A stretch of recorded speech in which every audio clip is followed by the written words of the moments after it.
بینەرانی بەڕێز و خۆشەویست ئەم کاتۆ گشت کاتێکتان شاد و کامران بێ خۆشحاڵم لە بەرنامەیەکی نوێی وێنەکانی دوێنێ پێتان شادە بم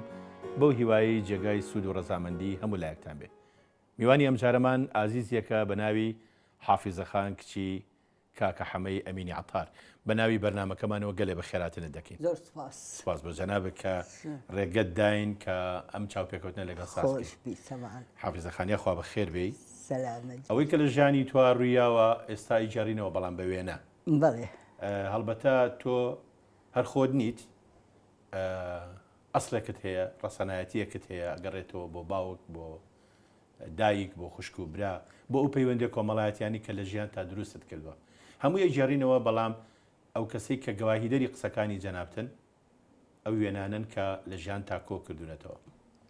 من هاتم بۆ ماڵی ئێوە زۆر گرنگی بە وێنە دەی بۆ ماڵەکە هەمووی ماشەڵڵا ئەلبومێکە بۆ خۆی. وەڵا وازانم لە کۆنەوە باوکیشم عینی ئیهتیمامی یاوە بەڵام بەداخەوە لە زمانی بەعسیەکانە لە 63 هەمووی فەوتە. ئەوانی کۆنەکان ئەو کۆنەکانی زمانی شێ مەحموود زمانی قەزفی سلێمانی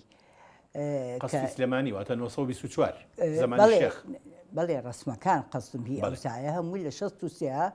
لە ئەرزا لە ژێر خاکە شادمانەوە زۆری ڕۆی زۆری ئەم یەکەیەکە ماوە هەندێکی ماون بەڵام وێنەکان زۆر جوانن. ئێستا دێنە سەری پێش هەموو شتێک پێمان بڵێ ئەم پیاوە چێ؟ ئەوە باوکمە کاکە حەمەی ئەمینی عەتار کوڕە گەورەی ئەمینی عەتارە. باش بۆچی عەتار؟ باپیرم ئەمینی عەتار تاجر بووە لەگەڵ حەڵەبا تیجارەتی کردووە. ئیتر لەبەر ئەوە ئەوسا کەس ئەو شتانەی نەهێناوە پیان و تۆ عەتار ئەگین خۆیان کوڕی فەتاح ئاغایە نەوەی مەحموود ئاغای شیوەکەڵین هەموو ئاغا بوون. یعنی ئێوە لە نەوەی مەحموود ئاغای شیوەکەڵ؟ بەڵێ بەڵێ. مەحموود ئاغای شیوەکەڵ پێم وایە بە پیرەمێردی نەمەر شانۆیەکی لەسەر نووسیوە بەناوی مەحموود ئاغای شیوەکەڵ. بەڵێ باشە. ئەمان کەی هاتوونەتە سلێمانی؟ من ئەوەی کە لە بیرم بێ باوکم ئەیوو ئێمە لە ئەساسی سلێمانیە طبعا خۆی نا هاتوینەتە شارەوە هاتوینەتە سلێمانیەوە لە قەڵاچوالانەوە. یعنی هەر لە دەورانی میری بابانەوە ئێوەش لەگەڵیان هەبوون؟ بەڵێ بەڵێ. کە لە سلێمانی بوون پیشەی باوکتوانە عەتاری بووە؟ نەخێر باوکم هەر مەلاک بوو. مەلاک بوو زۆر مورکی هەبوو هەتا ئێستا ئێمە ئیستیفادەمان لێ کردووە وەکو ڕازیانە و فەرجاوە و عارفاوە یەک ماڵە و دەمرکان و ئەمانە یان نیوەی یان ڕوبعێکی یان سێ بەشی هی باوکم بوو لە ناوچەی عەربەت و ئەوانە. بەڵێ لە ناوچەی عەربەت و لە ناو شارە ڕوبعێکی خانی تازەی هەبوو و ڕیزێ دوکانی هەبوو ئەوش دیسان بەعسیەکان بردیان لای حەوزە کوشکەکەوە هەژ دوکانی هەبوو خانووی گەورەمان دوان هەبوو پێژیان زۆر بە باشی ئەژیاین پێی. بەڵێ لەو دەمرکان و با بڵێن یەک ماڵ و ئەمانی ناوچەی شارە زۆر حاصلات تۆ بیرەدی حاصلات؟ بەڵێ گەنم و جۆ و چەڵتووک نۆک بەڵێ یعنی هەموو شتێ و هاوینانیش بامیە و تەماتە و ئەم شتانە لە کاتی خۆیاوە لە وەکو با بڵێن مڵکانە وەرتانەگرت ئێوەش باوکی وەریەگرت لە مڵکانەکانی. یعنی هەتا ئێستا یەک دوو لەو جەماعەتانەمان ماون کە هێشتا مڵکانەتانە؟ بەڵێ ینی زیاترینی ئەفرۆشیە بەداخەوە ئەفرۆشرێ ئەزانی بۆچی چونکی بووە بە بەش باش کە بەشیش زۆر بوو ئیسیفادەی نامێنێ وایتر خۆ کوڕ و کوڕەزا ئەمانی ماشەڵڵایان لێبێ منیش وەکو تۆڵە ماشەڵڵا خۆش اینجا کاکە حەمەی ئەمینی عەتار ئەکاتە برای بەهێخانی ژنی شێخ مەحموودی نیە؟ بەڵێ کەواتە ئەمە بەهێخانە. بەڵێ ئەوە ڕسمی بەهێخانە. کاکە حەمە گەورەیە یان بەهێخان؟ کاکە حەمە گەورەترە. ئەو چەند برای هەیە؟ بەڵێ سێ برای هەبوو. باشە. فەتاح فەنی، مەحموود فەنی، میرزا ئەحمەی ئەمینی عەتار باوکی کامل عەتار. ئەویش هەر برای بوو بەڵێ دوو خوشکیشی هەبوو یەکێکیان بەیەخان یەکێکیان حەلاوەخان دایکی ساڵح سەعید کە مدیری معارفی سلەیمانی بوو. بەڵێ پێش ئەوەی کە بینە سەر بەیەخان و ئەوان جەنابی کاکە حەما بەڵێ فەرمووت خوێنەواری هەبوو؟ بەڵێ هەیبوو خوێنەواری هەبوو، زۆر ئینسانێکی نامەوێ مەدحی بکەم مەشهور وە بە عەقڵ و زیرەکی. شێخ ڕەوفی شێ مەحموود لە مزەکەراتەکەیان نووسیوێتی ئەڵێ هەموو شەوێ خوشکەزای باوکێ بەڵێ هەموو شەوێ شێخ کە لە هەموو ئیشوکاری بۆتەوە اینجا لەگەڵ باوکم کۆبۆتەوە هەرچی ڕوویاوە لەو ڕۆژەیە و چی هەبووە لە ناحەی سیاسەتەوە هەمووی لەگەڵ باوکم باس کردووە. باوکیشم وەکو مستەشارێکی دڵسۆز هەرچی باشژن براش بوون بەڵێ ئەوەش بخۆ ڕۆڵی خۆی لەوەش ڕەفیق بوون زۆر ڕەفیقیشان بەڵێ هەڵبەتە ئیتر شێخیش کوڕی ئەم شارە بووە پێشەوەی ببێ بە سەرکردە پێشەوەی ژن بێنێ هەندێک ڕەفیقی هەبوو یەکێک لەوانە باوکی بووە دوکاناری نەکردووە باوکی هەر لە زمانی باوکیەوە لە ساڵی 46 کە خانی تازە کرا ڕوبعێکی باوکم بوو یەک محەلی دانا وکو دیواخان میوانی ئەچوو هەر بۆ دانیشتن. باشە بەیەخان خوشکی گەورەیانە بەڵێ خوشکی گەورەیانە دوو خوشکیانەیە ئەم گەورەکەیان بەڵێ و حەلاوەخان کە دایکی ساڵح سەعید بوو. باشە خەسووی مستەفا مەزهەر مدیری معارفی کۆن. بەڵێ من ئەمە ئیسێک لەسەر پێداگری لەسەر شتێ بکەم کەی شووی کردووە بە جەنابی شێخ بەیەخانی پورێ؟ خۆی شێخ ڕەوف موالیدێت ئەبێ 1970 پێکرد ئەبێ بەڵێ. چەند مناڵی لێ هەبوو؟ 3 مناڵ شێخ ڕەوف بابە عەلی حەلاوەخان باشە و کوڕێکیشی بووە ڕزای ناو بووە مردووە عەمری خۆی کردووە مناڵ بە مناڵ. کامیان لامیان گەورەترن لە شێخ ڕەوف؟ ینی شێخ ڕەوف لە شێخ بابە عەلی گەورەترە؟ بەڵێ منەوەم نەزانیوە. بەڵێ منەوەم زانیوە کە مەرحومی شێخ بابە عەلی و بابە عەلیش لە حەلاوەخان گەورەترە. حەلاوەخان موالیدی 14 بوو بابە عەلی 1912 شێخ ڕەوف 1910 بەڵام پورە لە 1970 بەڵێ شووی پێکردووە. بەڵێ دوایی ئەوەی کە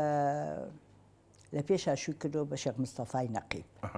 ینی پێشتر خێزانی شێخ مستەفا بەڵام ساڵێک کوشتێ ماوەتەوە مناڵی لێی نەبووی تر ئەو عەمری خۆی کردووە. شێخ مەحموود ئامۆژنی بوو هێناوێتی ئامۆژنی خۆی بووە و هێناوێتی. وێنەیەکی ئەگەر دەستم بکەوێ زۆر باشە جەنابی شێخ بەسەر جەنازەیەکەوە ئەگەر دواییش دەستمان بکەوێ هەر قەیناکە چونکەوێ ئەم وێنەیە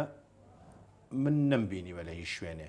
بەڵێ ئەوەی بەردەمی شێخی نەمر کێیە؟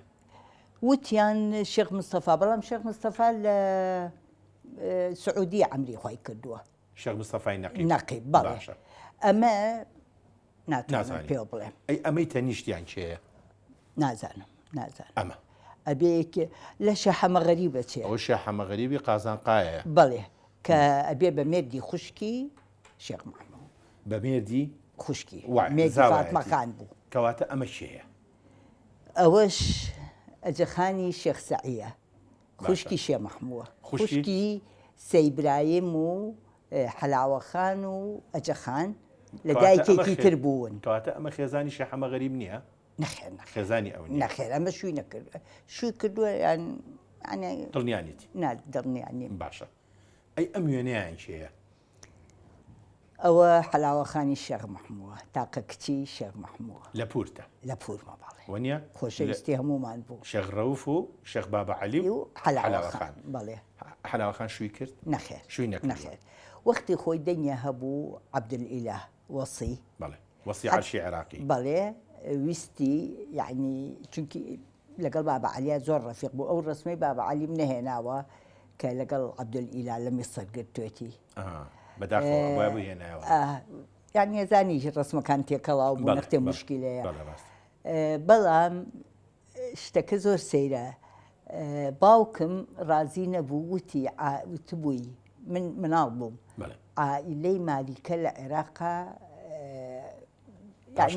پاشە ڕۆژیان نییە لەبەر ئەوەی ئێمە نابێ ئەمە بکەین ڕاستە یعنی ڕازی لەسەر نەبوو قسەی باوکم ئیترنیان هێز مەوزوعەکە بکرێتەوە اینجا لەم بینەیە دارای برام سەحەفیە چوو بوو بۆ لای وتوی شتێکی وا هەیە تەلەفۆنیان بۆ من کرد وتم شتەکە نەبوو بە ڕسمی لەبەرەوە ناتوانین ناوی بێنی وایە ناتوانین باسی بکەیت ئەمەش هەر وێنەیەکی مەرحوم شێخ بابە عەلیە بەڵێ کە باوکی شێخدارای زاواتە بەڵێ وەناکە باشە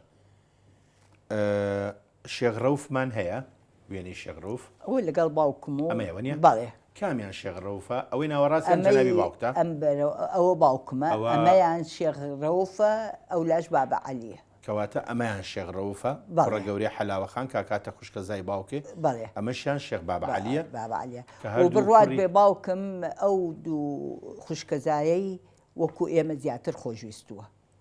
یعنی زۆر ینی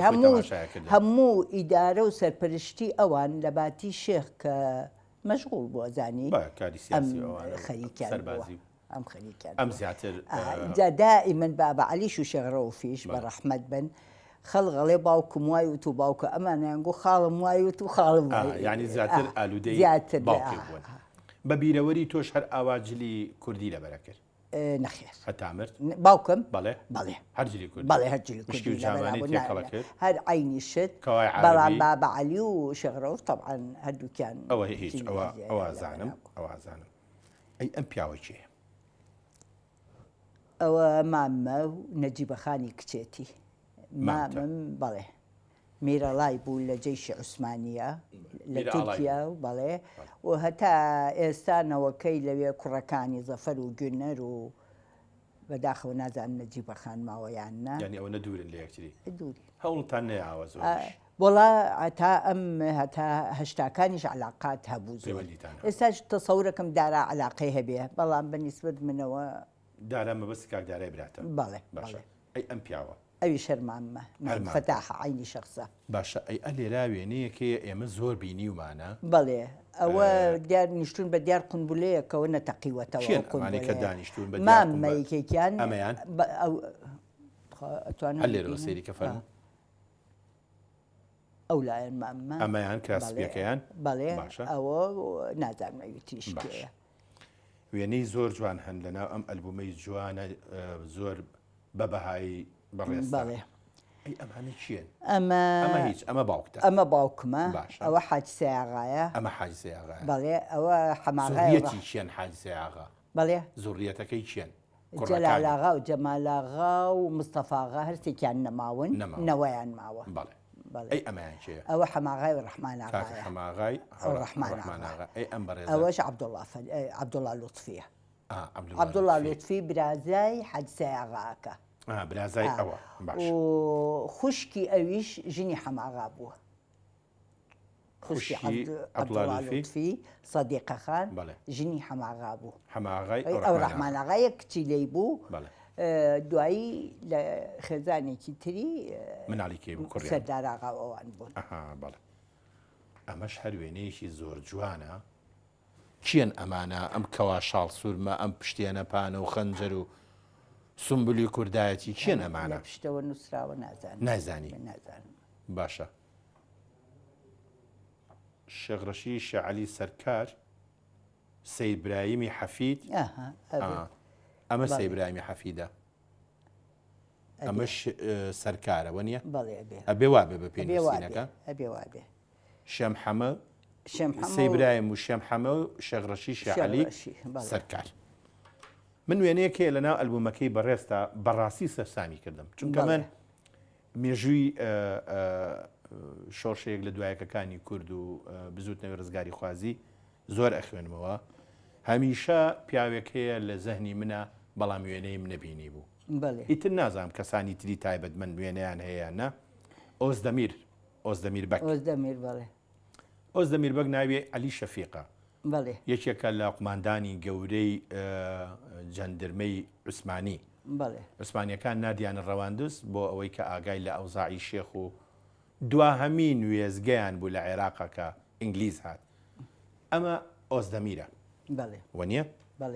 ئەمە جەنرال ئۆزدەمیرە وێنەیەکی زۆر ناوازەیە لەگەڵ جەنابی شێخ گرتوێتی بەڕاستی وێنەیەکی مێژوویە وەنیە زۆر مێژوویە زۆریش من ئەمەوێ هەندێک وێنی ترێ هەرچەندە پەیوەندی بە ماڵی ئێوە نییە دوایی ئەمۆسەری بەس ئەمانە چیان شێخ بابعلی شێخ مەحموود شێخ ڕەوف ئەی ئەمە چیە ئەوە پیاویان بێت لەگەڵکەواتە ئەمەیان شێخ بابعلیە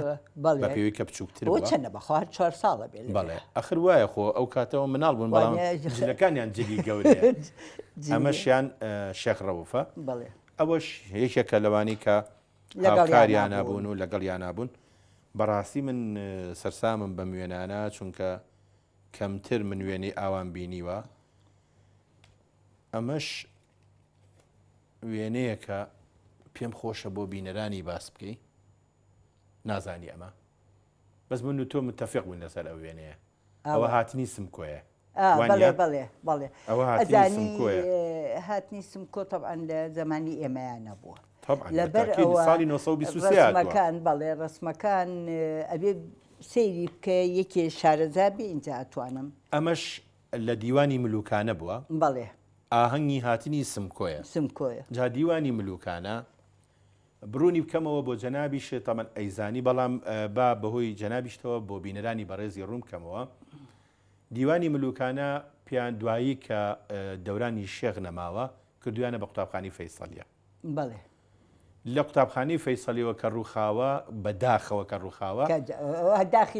قوتابخانەکەیان گواستەوە بۆ شوێنێکی کە لە منتیقەی با بڵێن خواردتوی مەلیکوانە کە پیانەوە مەکتەبی پێشکەوتن ئەوە چیرۆکێکی دوور درێژە کردیان بە دوایی کردیان بە بازاری عەسری کە ئەمە بەڕاستی جێگای داخێکی زۆر گەورەیە کە بینایەک کۆشکی مەلیک بوو بێ و دوایی کرابێ بە قوتابخانە هیچ ڕێگەیەکی نەگرت بوو بەداخەوە کە دەبوو ئەو شتا بەڕاستی چەند ڕسمی مەلیک فەیسەڵ و ئەوانەش هەیە کە لە هات چۆ بۆ مەکتەبی فەیسەڵیە بەڵێ نەبێدی بێتێ بەڵێ ڕاستە بەڵێ وێنەکانم زۆر بینیوە ئەمەش هەر وێنەیەکی ئەو ڕۆژەیە کە جەنابی مەرحومی با بڵێن سمکۆی شکاک هاتوۆتە ئەو شوێنە ئەی ئەمانەیان حافیزەخان ئەوە مامە ئەوەی ناوەڕاستیان هەر ئەوەی کەمیراڵا بوو بەڵێ ئەمەیان گوێن ئەرە کامیان ئەمەیان بەڵێ گوێنەرە ئەمە سەفیری تورکیا بوو لە کوێت کە وەختێ عێراق چوو کوێتی کرد ئالو کاتەیە سەفیر بوو سەفیر کوڕی مامی تۆیە بەڵێ باشە بەڵام ماوە ئەوەیان زەفەرە کوڕە گەورەی مامە ئەوش ماوە لە خوارزیابێ زۆرم پێخۆشەکە ئەڵەی ماوە ئەلحەمدوللا ئێمە ئێستا هەموو زەهنی بینەران ماخستۆتە سەر ماڵی شێخ مەحموود و ئەوانەوەی سەر لەو سەردەما ئەژین بۆ یەک جێ خۆیەتی کە وێنەیەکی داریکەلیش ئالیا بڵاو بکەینەوە باشە ئەمانیشیە حافیزەخان ئەمە مناڵەکە دکتۆر کەمال عەبدوڵڵا ناجیە کە شوبرا مامی هانایە ئەمەیان بەڵێ ئەوە عەبدوڵڵا فەنیە عەبدوڵڵا فەنی باش کاتب کە بڵێ خەزوورمە باوکی حەمە پاشا و دکتۆر کەواتە ئەمەش حەمە پاشای هاوسەرتە بەڵێ خوا لێ خۆش بێ خوا لێ خۆش زۆرن ئەو وێنانی کە جوانن ئەوتۆمبیلە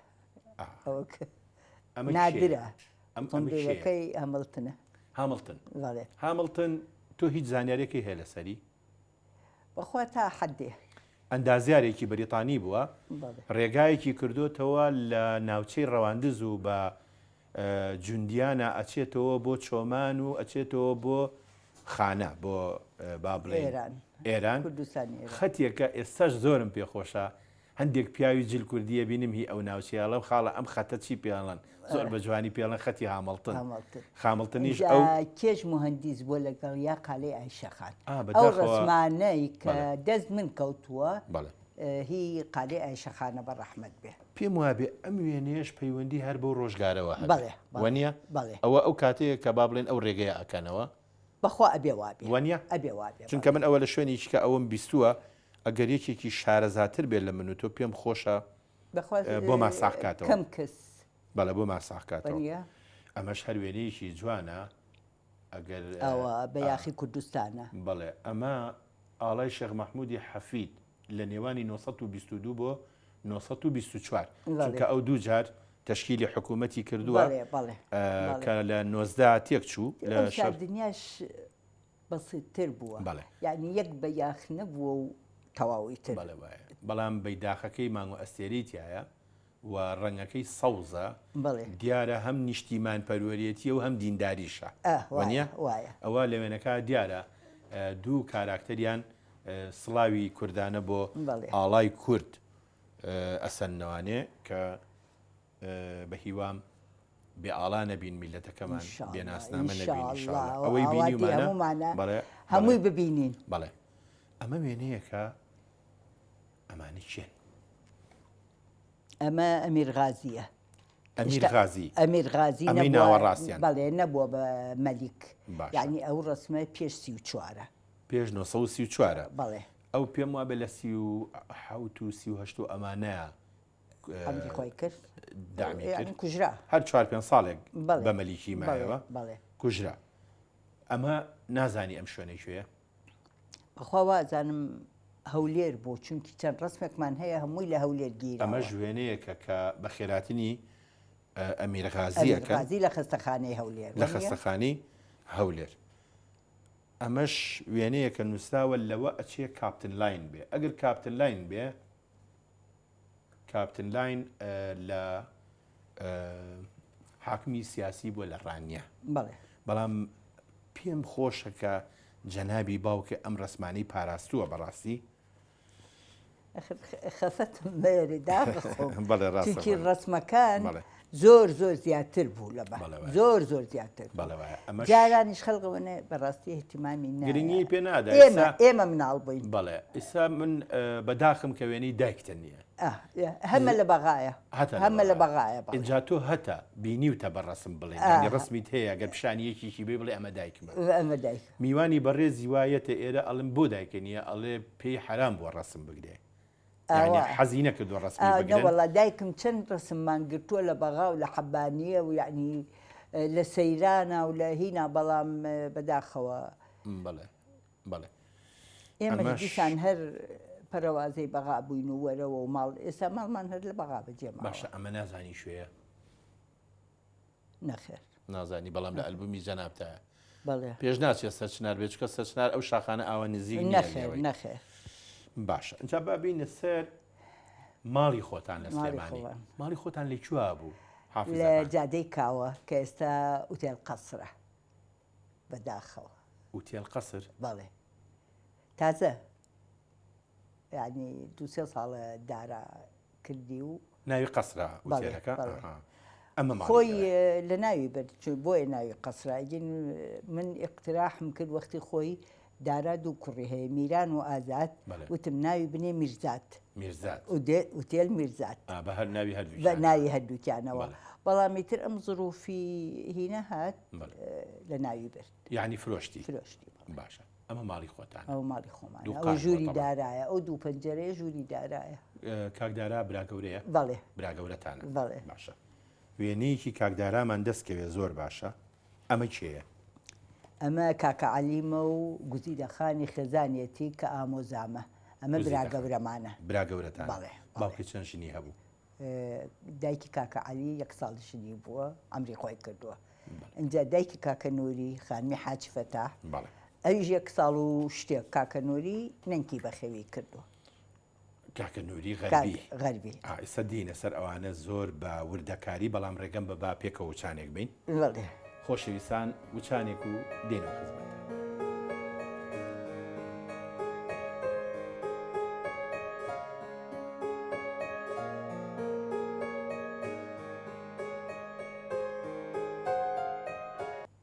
جاریش کەش بەخێر بی سپاس دەکەم ئەم دوو بەڕێزە چیان ئەمەیان ئەحمەد ڕەفیقی خاڵم بەڵێ ئەوەش ئەمە شاڵیە ڕەفیقێتی ئەمە 1940 لە پێشەوەی خێزان هەڵسەرگیری بکە کە لە ئەمریکا هاتۆتەوە بەڵێ خۆی لە سێکانە تەنیا دوو کەس لە سلەیمانیەوە چۆ بۆ ئەمریکا بۆ خوێنن باش یەک بابە عەلی شێ مەحموود باش دوو ئەحمەد ڕەفیق ئەو دوانە چوون بەڵێ بابە عەلی خاڵتە بەڵێ بابە عەلی اقتصادی ماستەری کردووە لە اقتصادا باشە خاڵ ئەحمەدیش زراعیتەوە لەبەر ئەوە هاتەوە بوو بە مدیری مەزرعی بە کرەجۆ ماوەیەکیش بەڕێوەبەری دارستان بوو بەڵام ئەوە لە بەغا لە بەغا بەڵێ بەڵام لە بەکرەجۆ ئەم بەکرەجۆیەنا من لە ئەلبومەکە نووسیومە چ بەکرەجۆیە بوو مەزرعەیەکی ئەمریکی بچووک لێرە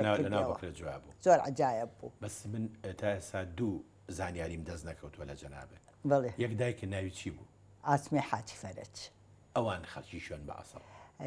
حاجی فەرەجی حاجی حامیەکێ بۆ لە تاجیرە دەوڵەمەندەکانی سلەیمانی ئەسڵیان لە هەمەدانەوە هاتوون لە هەمەدانەوە لە باپیرانەوە یعنی طبعا باپیرم نا باپیرم ممکنە زمانی لەگەڵ تەشکیلی بابڕی یعنی زۆر بووە دوو خانووی هەبوو بەخوا بەقەی مەکتەبی فێسەلیە زیاتر حەقە خافەتی بۆ بخۆین ئەوە نەخانەکان عجایب بوو هەرخێنرا و بەداخەوە نازی حافزەخان با زۆر نەچینە سەرەوە زۆر داخە یعنی بەڕاستی ئەوەشی کەماوە حەقە پارێزگاری بکەین یعنی ئێساش نەچووە بچێ ئەوەی کەماوە بەخوا من چووم ئەو ڕۆژە بۆ سابوونکەران بۆ ماڵی سۆفی کەریم زۆرم پێخۆش بوو زۆر مەتحەفێکە چوشم بۆ ماڵی لەولاترە وتیان ئەمە ماڵی عەلەکەیە بەڵام عجایب ماڵێکە عجایب ماڵێکە ئەوانە وردە وردە بەشکم لە ڕێ حکوومەتی کوردستانەوە اینجا بابێنە سەر هەندێک وێنەی تری زۆر جوان ئەم دوانەی چێن ئەمە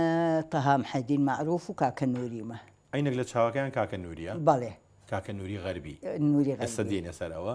ئەمەشیان تەها محەدین معروف زۆر ڕەفیق بوون کوڕی حاجی مەلام حەیدی پورزای باوکی هانایە جێگری سەدام حوسێنیش بوو بۆچی ئەم برایە و پێی ئەڵەن نووری غەربی بۆچی پێ بڵێن چونکی لە ئەو سال لە سلەیمانیە زۆر غەربیشە لێرە بەڵێ کەس ئەو فکرەی ئەوی نەبووە هەرچی پارەیەکی هەبووە لە سەفەرە خەرجی کردووە من لە 53 بیرمە لە ئەمریکا هاتەوە دانیشت بوو قسەی بۆ کردین و ئێمە مناڵبووین باسی ئەمریکای بۆ کردین چی بۆ هێنای ئەزانی چی هێنابوو بۆ دلێری هێنابوو ئەمەی فووی پیاکەیت و هینەکە نەخێر ئەوە نییە بەڵقەکان دەرەچی ئێستا لە هەموو بازاڕایە ئەو سا شتێکی زۆر بولامە نازانم چیتری هینەکانەکە گڵۆپەکانەکە بەڵێ ساڵی 53 اینجا بڵێ هەرچی ئەوروپایە هەرچی تورکایە هەرچی ئێرانە وڵات نەماوە نەچێت کێ ناوی نانووری غەربی سلەیمانی عادەتە ناوی ئەنێن بەڵام هینێکی عەرەبی هەیە ڕێ ئیسمون عەلە موسەممە سلەیمانی بەغەڵەت ناونانێن غەڵەت ناکەن بەتایبەتی لە نازناوە قەت غەڵەت ناکەن ئەمەش هەر خوالی خۆش بوو نووری غەربیە بەڵێ ئەوەش خێزانەکەیتی ڕافیدەخان ئەوەش خانمی کچێتی مەعرەز دیمەشق کچەهشتی هەفتاوسێ بەڵێ ئەوە کچە گەورەیەتی ناوی چی کچێ خانم ماشەڵڵا ئێستا دکتۆراکە زۆر زۆر باشە زۆرم پێخۆش ئەمەش هەر کاکتە پێم وابێ بەڵێ ئەمە کاکە عەلیمە ئیشی چی بوو کاکە کاکە عەلیم 6 سانەوەی تەواو کردیتە تەعین بووە لە شەریکەی نەوتی کەرکووک لە پێشە لە دواییە هاتە سلەیمانی لە وەفاتی شێ مەحمووە کە خەڵق هەموو تەعزیەی گرت کاکە عەلی بوو یەکێک بوو لەوانە بەڵێ 56 نەقلی بەغایان کرد ئیتر مایەوە لە بەغا ئەم وێنەیە شێیە مامەسا و ئەو شوێنەی کوێیە ئەمە ئۆتۆمبیلی ئێمە 88 نەخێر 88 نییە ئەمە تورکیانیە بزانم نەنووسراوە نەخێر نەنووسراوە یەکێکە لە براکان دلێری برامە بەڵام تورکیان نییە تورکیانیە ئەکسەر لبنانە لبنانە 88 بەغداد ئەوە ئۆتۆمبیلی ئێمەیە فۆلکسواگۆن هی خۆتان بۆ بەڵێ هی خۆمان اینجا پێی چوین بۆ لبنان لەوێ ئەین تۆشیان لەگەڵ بووی بەڵێ هەمومان ئێوەتر ئێوەش خوشکبرای نووری غەربین قابل ئەی ئەمە چیە ئەوەش ئەوە عینی شخصە دلێرە ئەوە لە بەفرەکەی 1940 لە ماڵی خۆمان ئەوە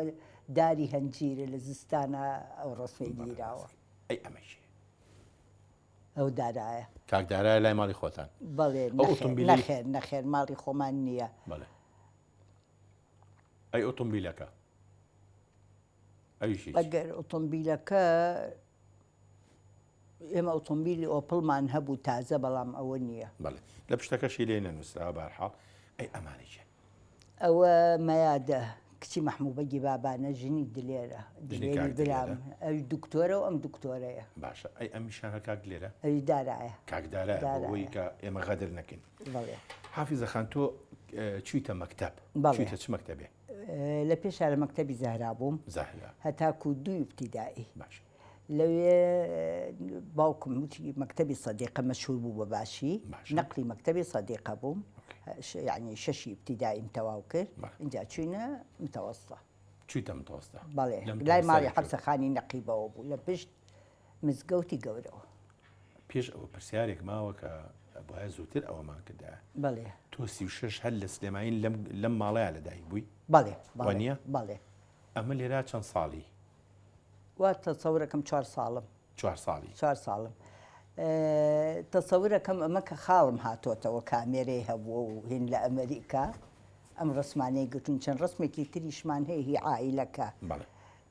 تەسەورەکەم ئەمە ئەو وەختە بێ. ساڵی؟ چل. ئەوە چلە هەر چل یا 39 هەر ئەو کاتێ. حافیزە خان تۆ بەم ناڵی حەزی لە چ خواردنێ بوو؟ زۆر یعنی تەمە نادەکەرە خواردنەتانە بێت. خواردنەکانم ئەوی حەزم لێ نەبوو یا پراخی گەڵامێ و هەر لێ ترسام. بەخوا دەستی خۆش ئێستا حەزی لێ ئەوە خێزانم لێرە نییە دەستی خۆش بێت. شۆربای نسک ئەوە حەز لێ نەبوو؟ ئەوە هەر زۆر ئێستا زۆرم پێخۆشە بەڵام زۆر بەڵام بەسوودە زۆر بەڵام باقی چێشتەکانی تر هەموو تەبیعی بوو لە بەم خوارد. هەموو شتێکمان کامیان تامەزرۆ بی خۆی هی دەستی دایکێ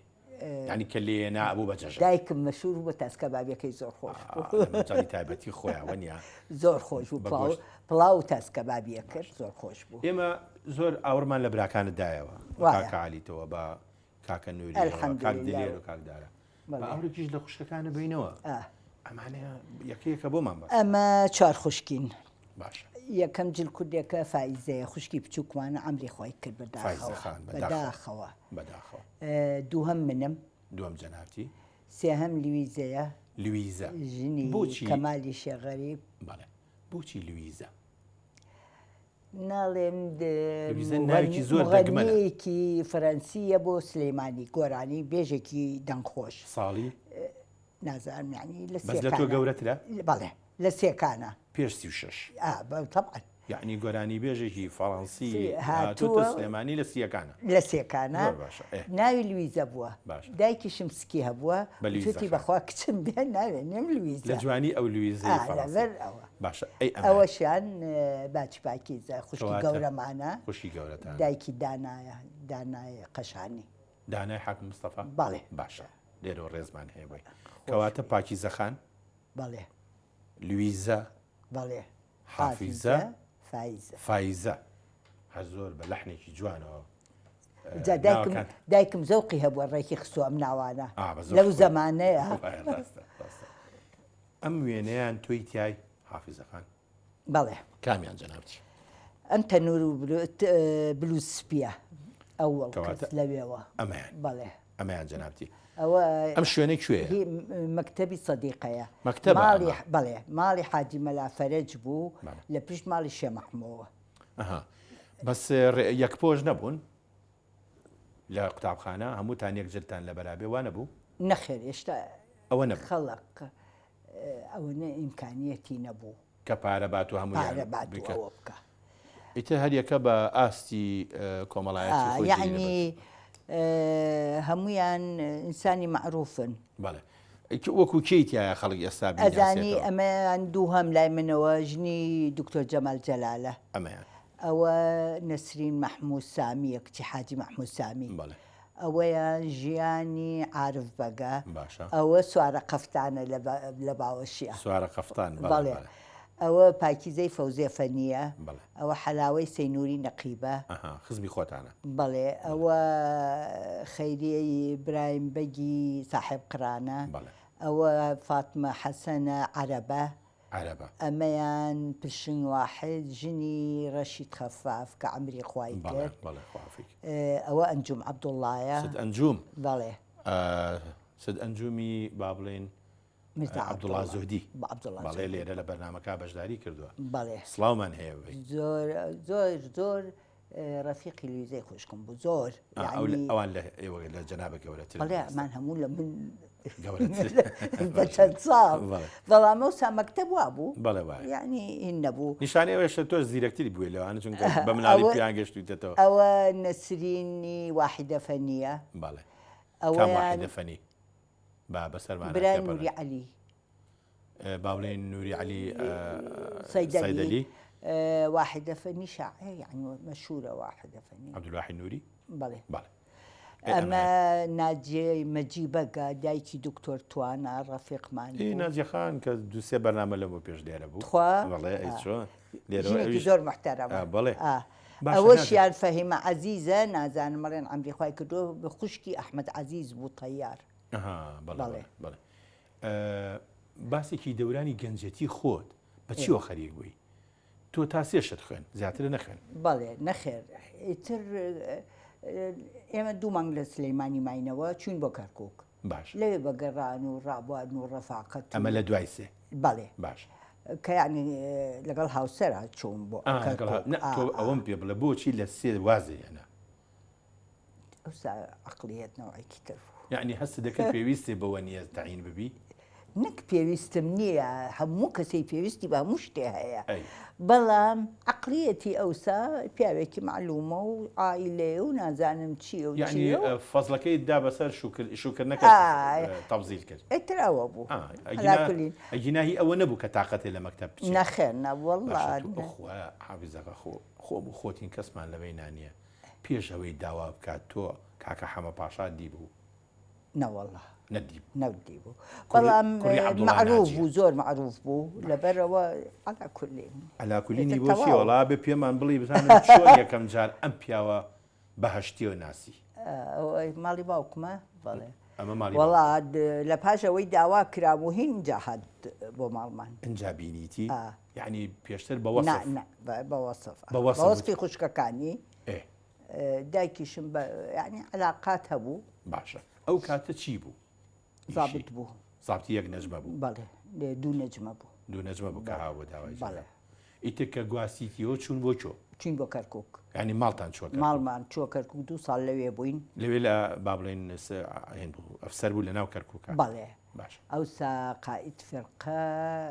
ساڵح زەکی بەک بوو ساڵح زەکی بەکی خۆمان بەڵێ کورد بوو با بڵێنەوەی لە دەورانی شێخیش ڕۆڵێکی گرنگی هەموو فەوجەکان هەموو جەیشی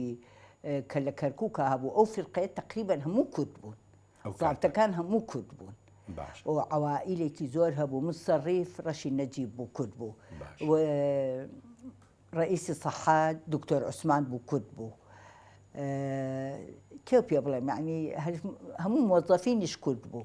یعنی ئەمە قبل السەورەیە بعد السەورەیە ینی پێشووکردنە یان دوای شوکردنە پێشووکردنێت ئەوە پێشووکردنێتی بەڵێ هینی لیزەخانەوە بەڵێ بەڵێ ئەمەیان ئەوە منم باش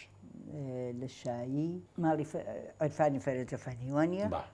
بەڵێ 960 لە شایی سەوسەن جەلال بەڵێ وعیرفانی هەمەی فەرەجە فەنی بەڵێ ئەوە 68 شوێنەکەی لە قاعەی خولک لە بەغا لە بەغا بەڵێ ئەمەشیان هەر وێنەیەکی جوانی جەنابتە بەڵێ ئەوە لە حقوقی ئینسان داوەتیان کردین لە مەنسوور لە بەغا ئەمە مجلەیەکی شێ بەدەستەوەیە ئەمە ئەوە لە خانووی بەڵێ لە خانووی ماڵی حەزای لەگەڵ لویزەخانە لێم تێگەچێت لویزەخان زۆر شێوەی لە تۆ لە خانووی ماڵی حەساڵحی قاسما بووین لە جادەی کاوە باش ئەو ڕسمم گرتووە ینی تۆ بە میوانی چووی بۆ ئەوێ نەخێر نەخێر ناڵێم دوای کەرکووک 2 ساڵ هاتینەوە سلەیمانی لەگەڵ با بڵێن بەڵێ لەگەڵ پاشا ئیتر تەواو نەهاتوومەتەوە سلەیمانی هەتا ئەم بۆ هین بۆ دانیشتن هەتا ئەم جارێک کە هاتمەوە باشە ئیتر چون لێ خاونتان کرد نەخێر لە بەغا لە ماڵی با بڵێن حەساڵحی قاسم بەکرێ گرت بوومان بەکرێ گرت بوومان ئیتر نەقلی بەغا بۆ حاون پاشا کاوەش بوو نزیکی ماڵی خۆتان بوو بەڵێ بەڵێ خەرەوە بوو سەبەبەکەی دەبینی ماڵ تۆفیق ئەفەنی ماڵی خوشکی حەون پاشا بوو لەبەرەوە تۆفیق ئەفەنی ئاغا فتحوڵڵا بەڵێ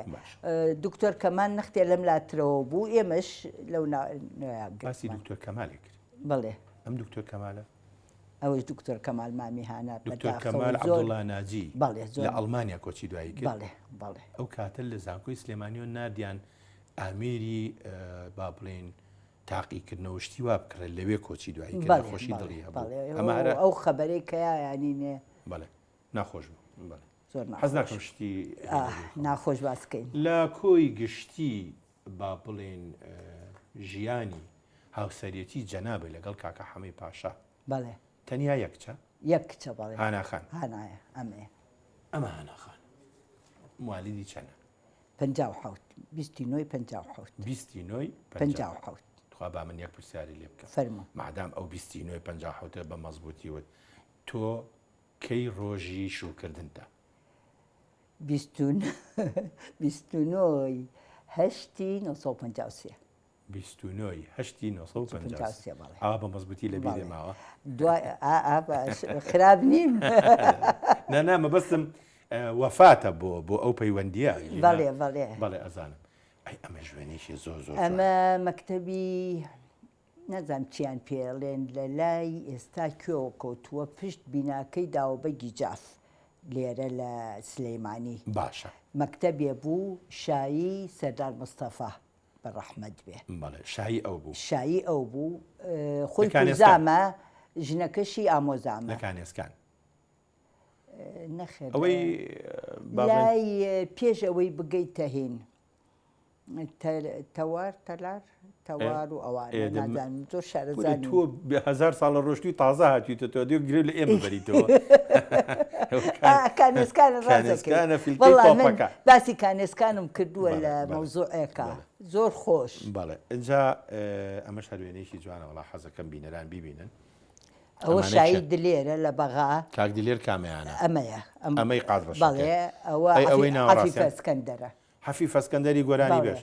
بۆچی هاتبوو بۆ ئەوێ ئەی بێ قەزابی بانگمان کرد بۆ حەفلەکە وتی ئەم حەفیف ئەسکەندەرەکە بەڵێ وتی خۆی عادەتا بۆ حەفلە بە 50 دینارە چم باش ئەگەر شەستم بەنێ ئەیکەم بە شتێک کەس نەیدی بێ و بالفعل بوو بە شاییە لەو زەمانەیە هەتا 20 ساڵ دوای ئەوەش لە چ قاعەیە ئەو لە نادیسکەک باشە یەک کەس هەتا ئێستا ئەوانەی کە باسیەکەن و لەوێ بوون ئەڵێن شایی وانە بوون زانی چی دوای 11 ئازار بوو بەڵە گۆرانی کوردیە زانی هیچ نەخێر نەیوت بەکرد لەوێ بوو کام بکرد کاک بەکری حای سەعر بەڵێ کەواتە ئەم وێنەیە بۆیە نەخێر ئەوە خۆی لە شایی ماڵی عرفانە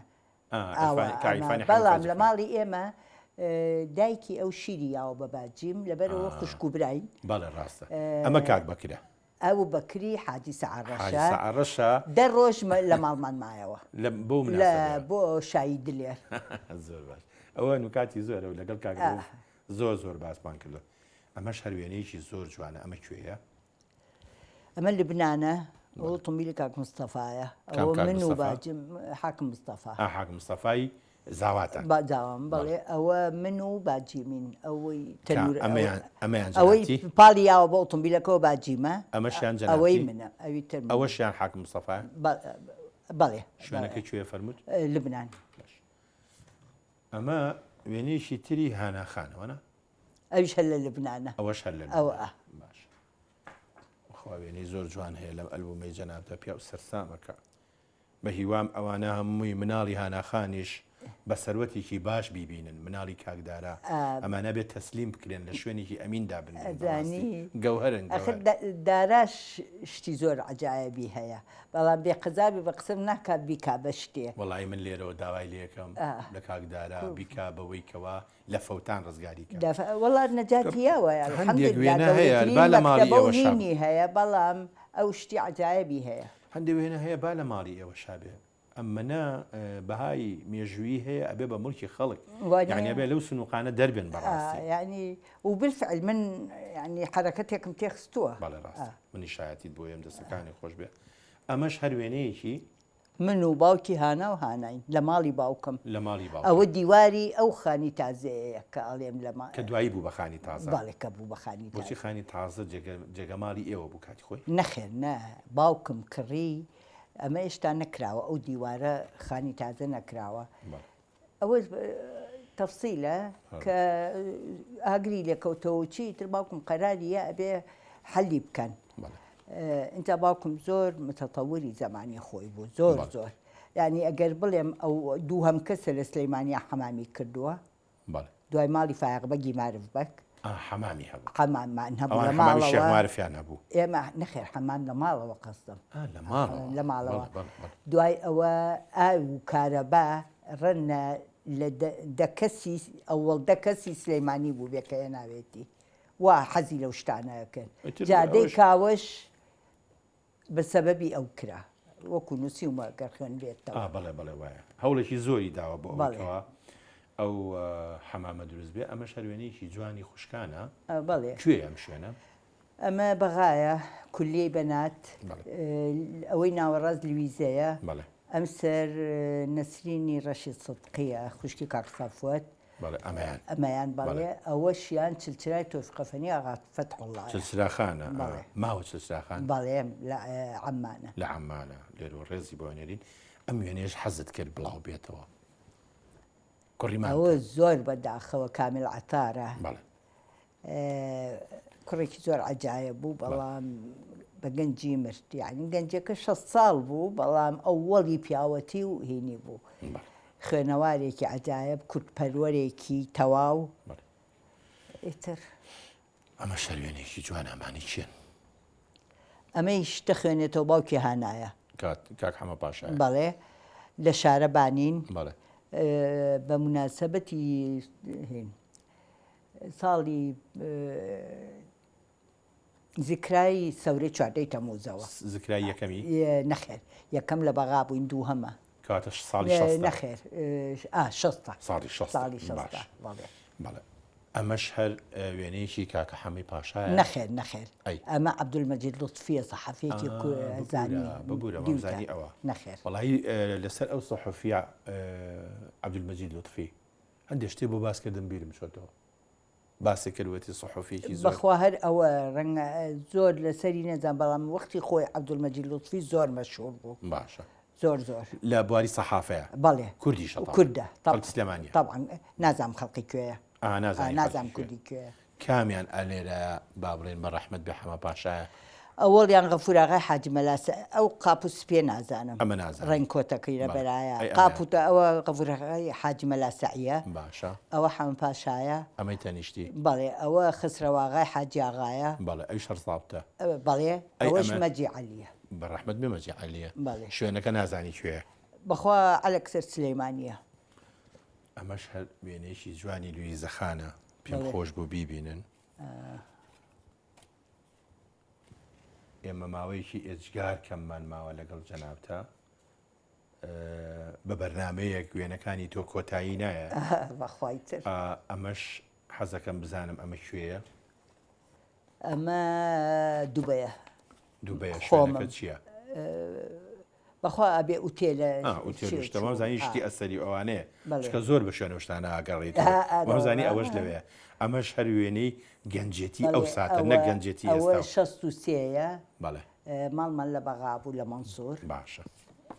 ئەمانە شێن ئەو دارینا و تانیان باشە ئەمانە مناڵی نەشمیلن نەشمیلخانی کچەزار ئەی ئەم کوڕە کووردە ئەوەش میرە کوڕە گەورەکەی باشە ئەمەش هاناخانە لەگەڵ شێخدارای شێخ بابا عەلی شا مەحموود یعنی ئەمیر دارە خۆشی طەبیعەتی ئەمیرانەیە بەڵێ ڕاستە ئەمیری تەواو بەڵێ ئەی ئەم بەڕێزە ئەوە شیرینە و لەگەڵ دارینایە بەڵێ ئەمەش هەر کاکدارایە بەڵێ لەگەڵ میرە حەفیدەکەیەتی حەفیدەکەیەتی ئەمیر باشە ئەی ئەمانە ئەمە هانا و سێکچەکەی و کوڕەکەیەتی ئەمایان کێیە ئەوە هانایە کوڕەکە مەحمووە ئەمە شێ مەحموودە بەڵێ سەرەوە ئەوە نەشمیلەکە دیتە و ڕۆژە بەڵێ دووهەم لانەیە سێهەم بانەیە بانەخانە ئەمە شەر ئەوانن بەڵێ ئەوە هەرچێک کچەکەیەتی ئەوە لەندەنە ئەی ئەمە ئەوە کاک ئازای ڕەحمەتیە لەگەڵ میری کوڕەزای دانا کە ئەو ڕۆژە دیت کاک ئازایە بەڵێ ئەوە کەواتە میر کوڕەزای ئەوە بەڵێ کوڕەزای کچەزازای منە و کچەزای شێخدارایە بەڵێ ئەی ئەمە ئەمە لانەی کچەزامە لەگەڵ ئەحمەی شوانی قاراغای حاجی مەلاسەعی کەرکووکلیزادە ئەمە تازە شویان کردووە 6 مانگە لە هەولێردانیشله ئێمە لێرەوە ڕێز و سڵامیان بۆنێرین خۆشوی سەلام ئێمە بەرنامەکەمان لێرە بەداخەوە کۆتایی دێ عادەتی ئەم بەرنامەیە وایە وێنەیەک ئەهێڵینەوە بۆ ئەخی کە بیکەین بە دیاری بەرنامەکە بەڵێ پێش ئەوەشی ئێرە بەجێبێڵی من حەزەکەم ئەو شەرەفم پێ بڕێ لەگەڵ بەڕێستا وێنەیە بگرین بۆ ئەوەی کەوا ببێ بە وێنەکان باسێکی ئەم وێنەیەمان بۆ کەکە بۆمان دانایی بە دیاری ئەمە دارای برام و شێخ بابە عەلی ڕەحمەتیە ئەمە خاڵۆزا و پورزایەکی زۆر زۆر خۆشەویستی یەک بوو ئەمە با بڵێن بەڕەحمەت بێ بابە عەلی بابە عەلیە ئەوەش دارای برامە ئەم ڕەسمە ئەگەڕێتەوە بۆ هەفتاکان بەڵێ ئێمە لە کۆتاییە زۆر زۆر سپاس دەکەین کاتی خۆ بە ئێمە بەخشی بە هیوام ئەوەندە بە لەشی ساغ بژیت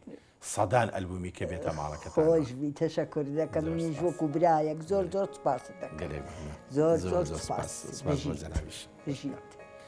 خۆشەویستان تا بەرنامەیەکی تر و کەسایەتێکی تر خواتان لەگەڵ